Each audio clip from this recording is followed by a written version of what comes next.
Hi everyone, this is the pyinstaller video finally that I've been talking about. I was having a difficult time personally running pyinstaller on Kali. I even tried Ubuntu, and keep in mind I have a M3 Mac, so I was using Mac through UTM and was having I want to demonstrate, or my goal was to demonstrate utilizing different modules, matplotlib and tkinter, and I was having issues with Ubuntu showing tkinter and showing matplotlib charts, and Kali was able to do it no problem. But emulation with Ubuntu, so this is not talking about Ubuntu on bare metal, meaning just taking an old Windows PC or laptop and just destroying the hard drive, destroying Windows and putting Ubuntu right on that. I'm sure it would work then, but emulating, I'm trying to use the proper terminology here, emulating Ubuntu through UTM specifically, so not even talking about VMware or VMware Fusion, but through UTM specifically, I was running out of luck. So what I wound up doing in this long journey, I guess you could say, is I then downloaded a Windows 11 out there through something called Crystal Fetch, and through Crystal Fetch, I was able to install Windows 11, a working copy of Windows 11 properly, and I was able to get it activated. I'm not gonna tell you how I was able to do that. It's just one single command on the command line, but those of you that have a legit copy of Windows 11 don't have to worry about things like activation, because it's, you can activate it however way you want it, or actually it probably is activated by the time you purchase your laptop. But anyways, I got I got the Windows 11 activated, and I was able to install Python and install matplotlib and install tkinter, and yes, I was able to utilize pyinstaller, and I was able to create the .exe on Windows 11. So that's what we're going to go over here. Just really quickly, I'm just going to show you the commands that I use and so on and so forth. So here we go. All right, taking a look at this. This is a simple program. This is Notepad++. This is in my directory users, Jason downloads Python Week 14.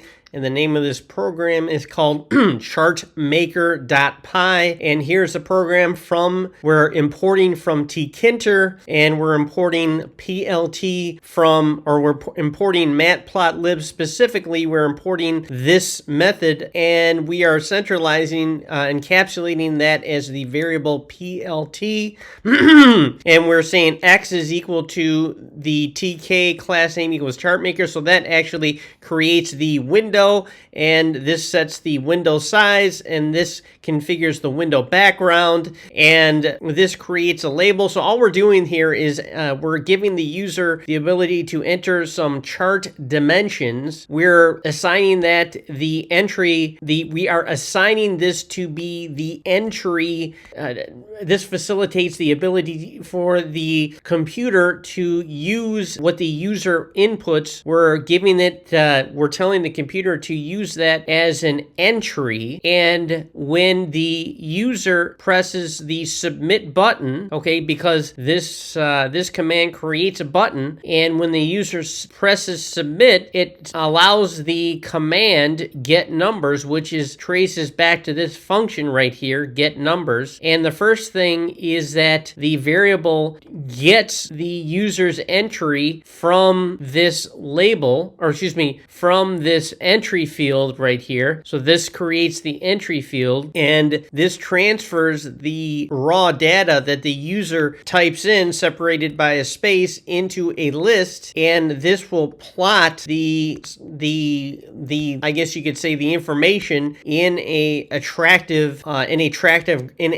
attractive linear graph via matplotlib, and it will then show that graph here. So it's a very, very simple program. So let me go ahead and shrink this, and we can run it.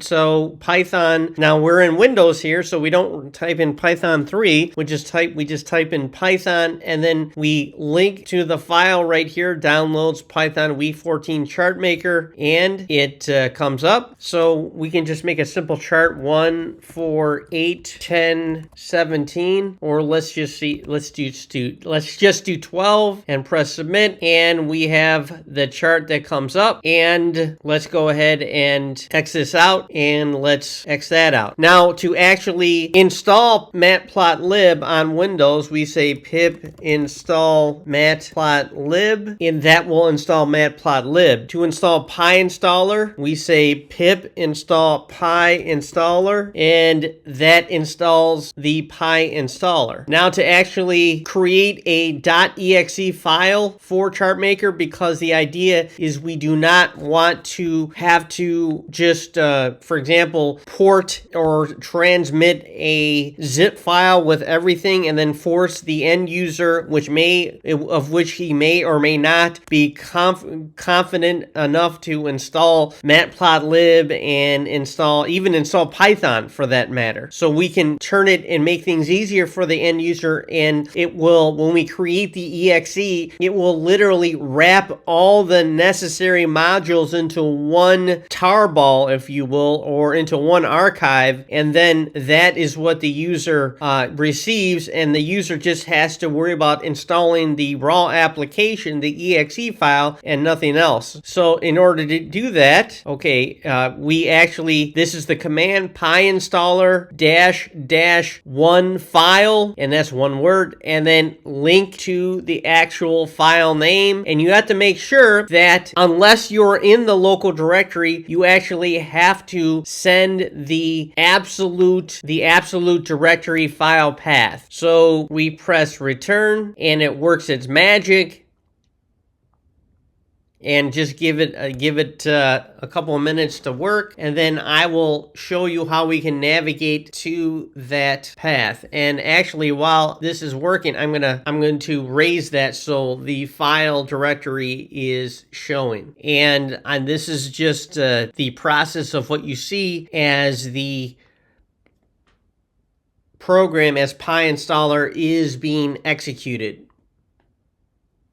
And we're just keeping contact here. So I may even pause this video just for a second. Okay, well, actually, I didn't even have to pause it. I just wanted to draw your attention to the fact that it actually says checking EXE, so it checks whether or not there isn't an EXE. Then it indicates building EXE because it is not existent, and then it indicates that it is in fact building EXE, and it actually tells you it's building it where. It's building it in the dist or distribution file name. Now, if the dist file does not exist, it creates it, and this is where it is, chartmaker.exe. So we can find it with our file explorer right here. So we can go to this PC, C, and then users, and then JSON, and dist right here, and there it is right there, chartmaker.exe. So I wish you all and